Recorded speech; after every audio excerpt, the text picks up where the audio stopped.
Republican? 21. 21. So you gotta find Vicky if you want to vote for her.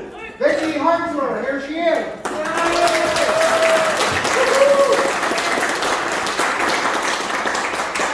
Thank you, Wendell. I tell you, today has been a joy and a delight. Wendell has taken me all over South Missouri, and I'm so excited to get to end this evening with so many wonderful friends right here. Thank you all for coming out. I just can't thank Wendell enough for introducing us, and Janet. I know Janet has helped us a lot as well. And so I enjoyed going around. I think I met most of you. Some of you I haven't yet. Hi. Thanks for coming in. But I feel so much kinship, you guys. I'm a farm girl from Archie, Missouri. Grew up on a hog farm. We had cattle too. Raised corn, soybeans, wheat. And then I ended up marrying a farm boy 3 miles away. We didn't meet till our senior year at the zoo. It's kind of funny. I went to Archie, he went to Harrisonville, and we knew each other's family's name and had never met, so it's kind of fun how that worked out. But we too farm, and I'm one of the few farmers in Congress. In fact, when I was elected in 2010, they did an article about the new freshman class, and they said I was only one of 4 members of Congress, 4, that still lived on a working farm. So my husband and I raise corn, soybeans, wheat, and we have a cow-calf operation. And so the last 2 nights we've been putting the calf back in the middle of the night, put up at night.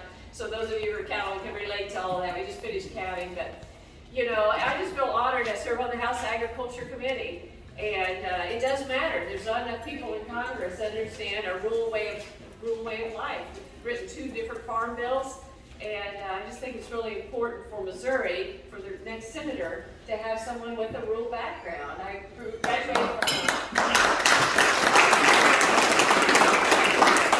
graduated from Archie, Missouri. I have 38 in my graduating class. So I don't know, how many do you have in your graduating class? Do you know? 100. So you're big time. So that's awesome. But we're also small business owners. We sell Case IH and Kubota tractors, and we have 5 stores now. And so I know what it's like to try to make a go of a business and keep jobs and all of that, the impact of regulation, the taxation, and inflation, all those things. And I think it matters. You sign the front of the paycheck, not just the back, when you're making laws, dealing with our economy and how to get things going again. And it's on the backs of small businesses are the backbone of our country, and basically we just need to get government out of the way to keep taxes low and keep regulation low. It's not that hard. We can grow jobs, right? Yeah. Get this economy going again. But I was also a school teacher. I taught home economics, and I taught for 11 years. I loved working with teenagers. I was a track coach for 6 years, and then was asked to run for state representative back in '94. And after a lot of thought and prayer, decided that was the thing to do, and we ran and won. And so I served 6 years in the Missouri House, and I loved that a lot. And then we were blessed with our daughter, and I decided to not run for re-election, go home, be full-time mom. And that's what I did. My husband said I was a professional volunteer, though, because I did lots of things. But I helped drive the combine and volunteer this and that. But then 2008 happened, and that's when President Obama was elected, and then Nancy Pelosi took over the House, and then we had Harry Reid, remember, heading the Senate. And they just started dismantling everything that made this country great in such a fast fashion. I became so upset and incensed. It's like, we've got to stop this. Somebody should run against Ike Skelton. He was my representative, have been there since my sophomore year in high school, 34 years. He was chairman of the House Armed Services Committee. Didn't you remember him or heard of his name? Yeah. And I had this revelation that we in the 4th District were part of the problem because he was casting our vote with Nancy Pelosi. And we're not Nancy Pelosi. And I said to my husband, somebody ought to run against him. And he said, well, why don't you do it? I said, we can't do that. And he said, well, maybe we should pray about it. Anyway, we started praying about it, and just very short order, people started coming up and saying, Vicky, you've got to run. And anyway, long story short, we thought it's the right thing to do. Kind of long odds, at that time, I'm a full-time homemaker running against 34-year incumbent. Tell them about your endorsements. Oh, I'll get to the endorsements. But he's been say that. I always forget about the endorsements. But anyway, we ran and we had a 9-way primary. We ended up winning that, and then we ended up winning election day in 2010. So now I have been in Congress 12 years. I'm a senior member of the Armed Services Committee. Myself, I'm the ranking member of Tactical Air Land Forces Subcommittee.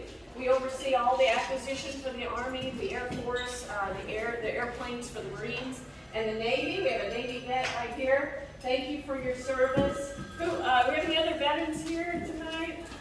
Well, let's thank him very much for some of you.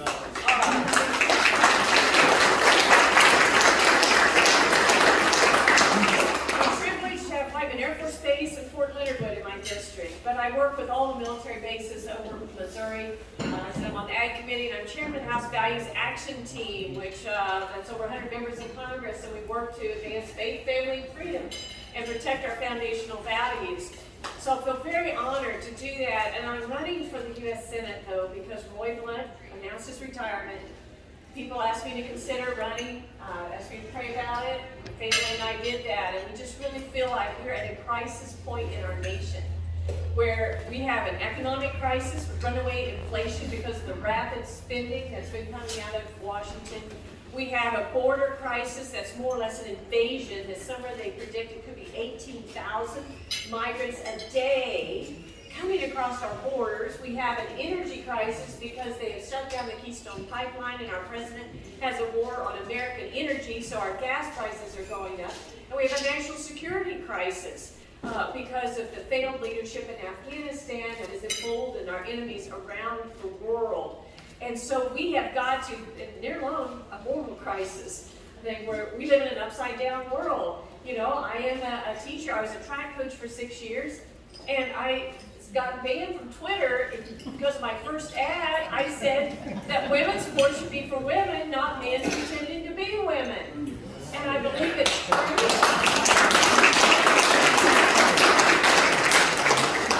I mean, it's crazy you can have to say this sort of thing, but this is where we're at. We have people who are running this country who don't share the values that you and I have, the values that make this country great, and we've got to take our country back. Or else we're not going to recognize it in a few years for our children and our grandchildren. So that's why I'm running for Senate. And I would love to have your support, your vote, and I'd love for us together to form a movement of Missourians to take a stand this year, to stand up for our values and to say we're not going to let the woke liberal mob change our country, and we're going to ensure and preserve America's greatness. So I appreciate your consideration. Tell them about your endorsement. And as far as the endorsements go, I'm blessed to have Senator Josh Hawley's endorsement a few months ago, and I was blessed by what he said. He said, you know, Vicky has the heart, the integrity, and the toughness that Missouri needs, and I'm honored and look forward to working with her. And a couple weeks ago, Senator Kit Bond, former Senator Kit Bond, also endorsed me. And the Missouri Cattleman Association endorsed me. Thank you, those of you who are Cattleman. It means the world. Then last week, the Corn Growers Association endorsed me as well. I also had the endorsement of some other senators, like Roger Marshall from Kansas, Joni Ernst in Iowa, Deb Fisher from Nebraska, Kevin Kramer in North Dakota, and some of the others. And Tony Perkins, president of Family Research Councils, endorsed me. Penny Nance, president of Concerned Women for America. So, you know, those are just mean so much. But the one that means the most is on election day to get your endorsement. That's the real Missourians who are just standing together with me at this critical time in our nation and saying, hey, we're going to stand this, we're going to take our country back. So I'd love to answer any questions, certainly love to have your support and vote. Hope that you'll sign up. Have we given out cards for people to sign up? You'll go get them? Okay, we're going to grab some cards that you can fill out if you'd like a yard sign, Questions? bumper sticker, stuff like that. So, questions? I got a question. How have you kept up with my dad all day? It was hard. I tell you, I'm exhausted. This guy, he knows everybody. He's the Energizer Bunny. He is. Well, I think when I grow up, I want to be like you. That's what I would say. No, we started out at Ava, and we've been to Gainesville, and then we've been to Houston, and we've been, where else? I believe in one. Mountain Grove. Mountain Grove. And Jernigan's, tell them about the ranch we saw. Oh my goodness, so we got to see Jernigan's cattle ranch, and that was so much fun because it's not only beautiful, and I learned all about how they're combining cattle as well as with the conservation, the different practices that help with wildlife and cattle. But I just enjoyed seeing the Hereford cattle. My granddad managed large cattle ranches, Hereford cattle ranches, all growing up. And so he moved my mom and the family all around. He was a true cowboy, always wore his cowboy hat, but he raised Hereford cattle, and they used to put them on the show wagons on the railroad cars, and they go to the show circuit Do every you year. remember that we came by John and David's ranch next, right down the road there? Oh, sure enough, the plumbers, are you the plumbers? Yeah, we're the plumbers. Hey! Well, he's talked. We interrupt his speech, though, to make some new friends.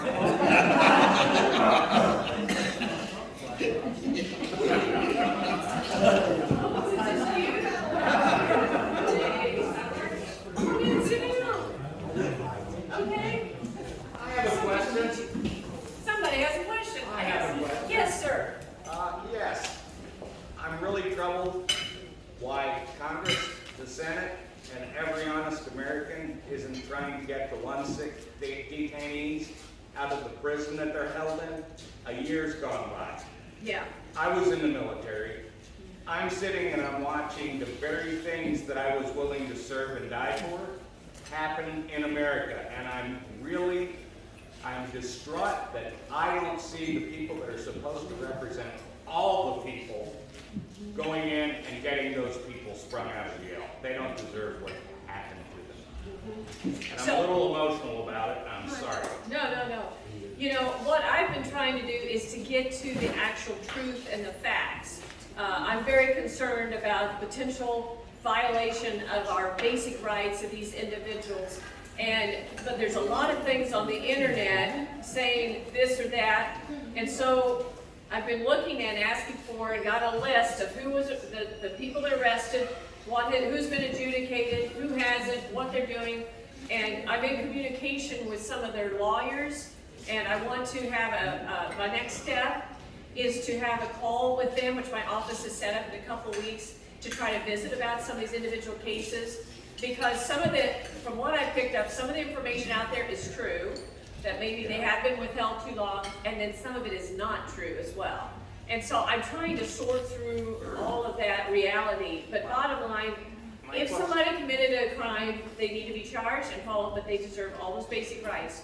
But they shouldn't be picked out just for one event and have their rights taken away by a liberal administration, and we don't want that My either. question is more fundamental, though. My question is really simple. Why isn't everybody in Congress ensuring those people's rights? That says to me that there's a fundamental problem in Congress, but that's my opinion. Yeah. But Well, everybody should be up in arms. Yeah. I think you are mistaken of the role of Congress, though, too. This is a Department of Justice. It's a court case and everything, so it's not usually the role of a member of Congress to get involved in individual court cases. But I'm doing far more than most people trying to get to the bottom of it. So just let you know that I hear your concerns. And I'm not trying to be argumentative, but it's every American's responsibility to make sure every other American receives quick trial and due process. And that hasn't happened, and it's a tremendous failure, and it breaks my heart, and that's the last I'll say about it. Yes. Why are you a better choice for the people of Howard County than Eric Schmidt and Eric Reitz? Oh, that's a good question. Thank you for asking that. First of all, I feel like I'm more one of you. They're both from St. Louis. They're both attorneys. And I'm a small town farm girl and former teacher, small business owner, wife, mom, but I'm also a fighter. So the second thing, besides being one of you, have those same values and same background, but I am a fighter in Washington right now with a track record of getting things done. The other two say, well, when I get to Washington, I'm going to do this, I'm going to do that.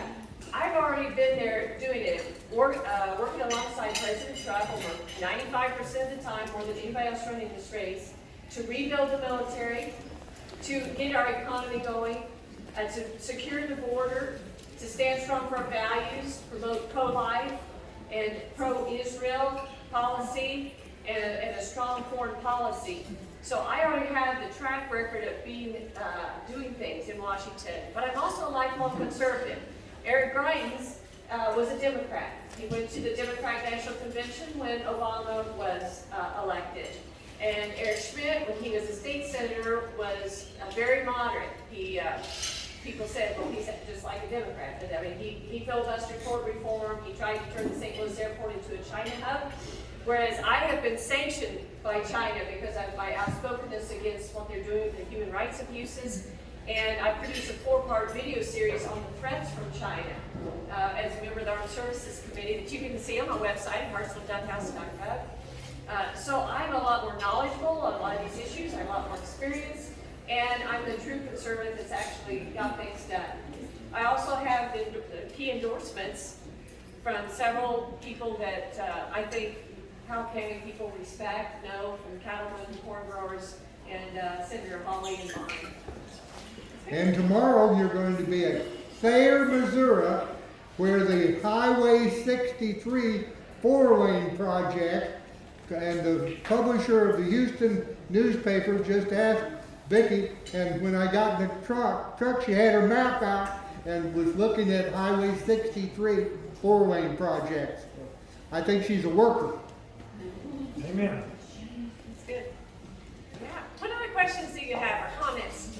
Mick behind you as you Mick. Yeah, good question. What I think of the USA labeling laws on beef. I think it's good that consumers need to know where their food comes from and that it's going to help sales.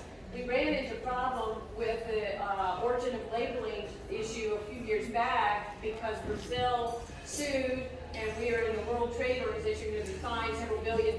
So we had to pull back on that, but now we've got a voluntary system made in the USA, which is okay, but I wish we could promote that even more.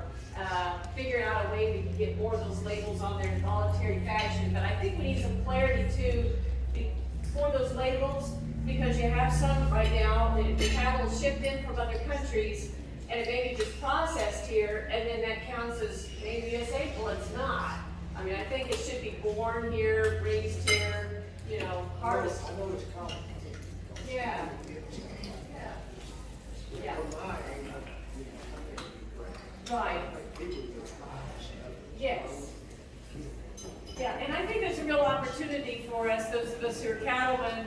We've had a rough time, we still do. There's a real spread of price between the box beef, what the packers are selling versus what we're getting at the sale barn. And so I've got a couple pieces of legislation to try to help that. One is to provide more competition, more meat packing locally by allowing the sale barn owners to be able to invest in a local meat packing plant. Right now, they're prohibited because of some law from 1920.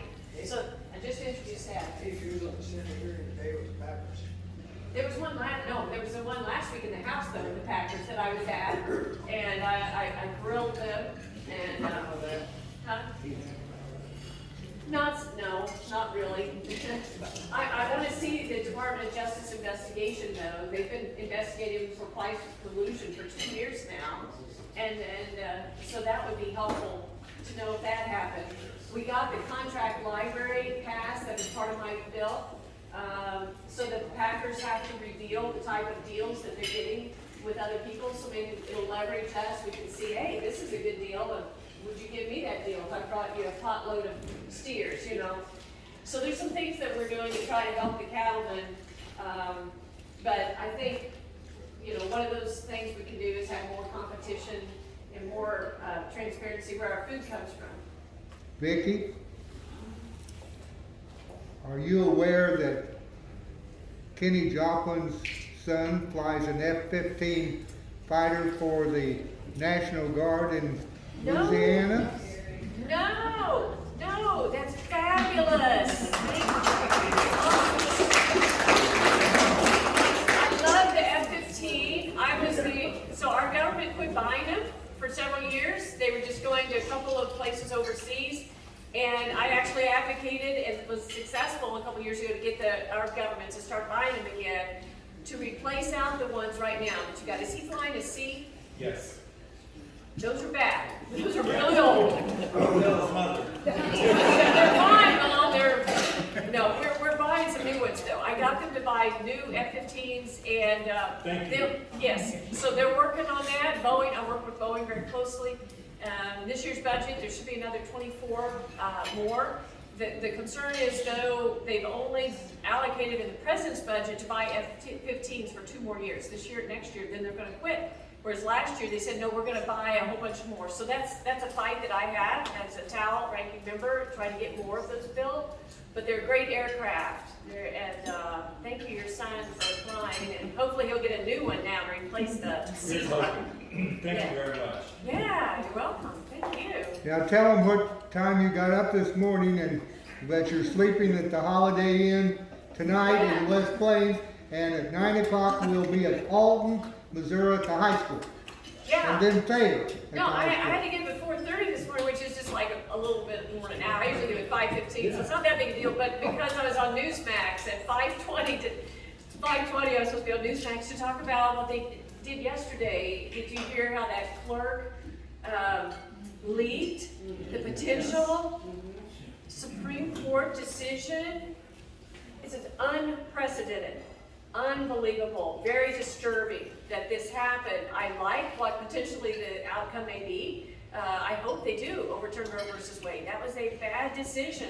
There's no way that 9 justices should be making that decision. It's not in the Constitution. It should be elected officials that make that decision. They're accountable to you guys. I mean, and so just to be clear, there's a lot of fear tactics going on, but if they do go ahead and reverse Roe versus Wade, it doesn't outlaw abortion. It just sends it back to the states or at the federal level in Congress to pass, where elected officials will set the decisions of that. But anyway, Newsmax wanted me on at 5:20 this morning, so I'm like, okay, so I'm setting up in my hotel room to try to make it look professional and make sure the bed isn't in the background. Oh dear. Hopefully it worked out. Okay. Yeah. What do you think about public education in the U.S.? Well, I think it's wonderful that everybody in America has an opportunity for quality education, because that's not the way it is in other parts of the world. But I do think some places of public education have strayed from our mission, which should be to teach reading, writing, arithmetic, and have gotten off into more indoctrination of teaching like critical race theory and these other things. So not here probably, hopefully not here, but some parts of the country you see that. So I hope you're getting a good quality education. I know there's a lot of caring teachers out there. Our daughter just graduated last year from Southwest Baptist University as a teacher, a 3rd grade teacher. So she's teaching 3rd grade in Adrian, Missouri, and it's not easy being a teacher. And so I hope we have lots of good people to go into education, because we need you. And there's a lot of kids that are hurting too, and they need a caring adult in their life. And so I'm still a big believer in being a teacher and education and public education. So.